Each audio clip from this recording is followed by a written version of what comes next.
또 다음으로 주차장에서 발생한 사고가 예. 있을 수 있잖아요. 예, 예. 이런 경우에는 누구에게 책임이 있는 건지, 뭐 손해배상 보험, 뭐 배상 책임 보험 이런 것을 이용해서 처리를 해야 되는지 좀 궁금합니다.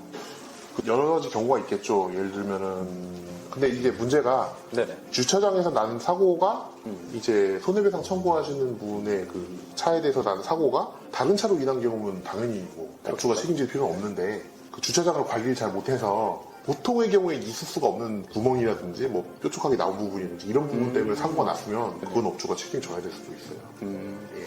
그러니까 이제 주차장 안에서 순수하게 차대차 사고가 난 경우에는 그들끼리 알아서 해야 되는 그렇죠. 이슈인 거고, 예. 이제 기물이 막 튀어나와 있고 뭐 잘못되어 있고 잘못 배치되어 있고 그래서 네. 난 사고의 경우에는 이제 좀 주차장 책임배상보험 이런 거를 가입을 해서 그러니까 민법 758조인데 주차장 자체의 그 설치 보존상의 하자로 인한 경우에는 네. 그 주차장의 관리자나 소유자가 책임져야 될 수도 있어요. 그리고 차량 같은 경우에는 제가 최근에 사건을 하나 하고 있어요. 외제 네네. 차량에 대해서는 외산 차량에 대해서 사건을 하고 있는데 네네. 일단은 대차료가 문제거든요. 네네. 그 대차료가 관련해서 이제 기준이 피해자가 타고 있는 차하고 동급의 차량의 대차료를 이렇게 기준으로 삼고 있어요, 법원이. 근데 다만 이제 대차료는 그런데 네. 대차 기간에 대해서는 굉장히 보수적이에요.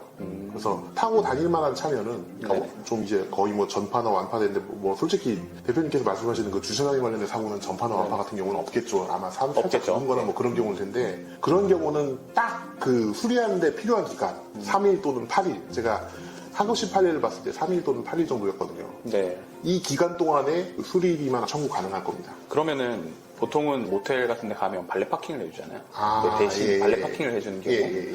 이게 이제 주차장에서 발생하는 사고의 대부분일 텐데 이런 경우에는 어떻게 누가 책임을 져야 되는지 뭐 직원이 책임져야 되는 건지 아니면 보험으로 해결을 해야 되는지 직원은 책임을 지고요. 네. 직원은 행위자니까 당연히 책임을 지고 네네네. 그 직원의 사용자가 누군지를 봐야죠. 사용자가 예를 들어서 이제 숙박업주께서 아웃소싱을 해서 그 뭐 용역업체가 제공한 네. 사람이면은 그 용역업체가 사용자 책임을 지게 될 것이고요. 네네네. 숙박업소의 직원이면 숙박업소가 책임을 져야 될 겁니다. 그렇군요. 네.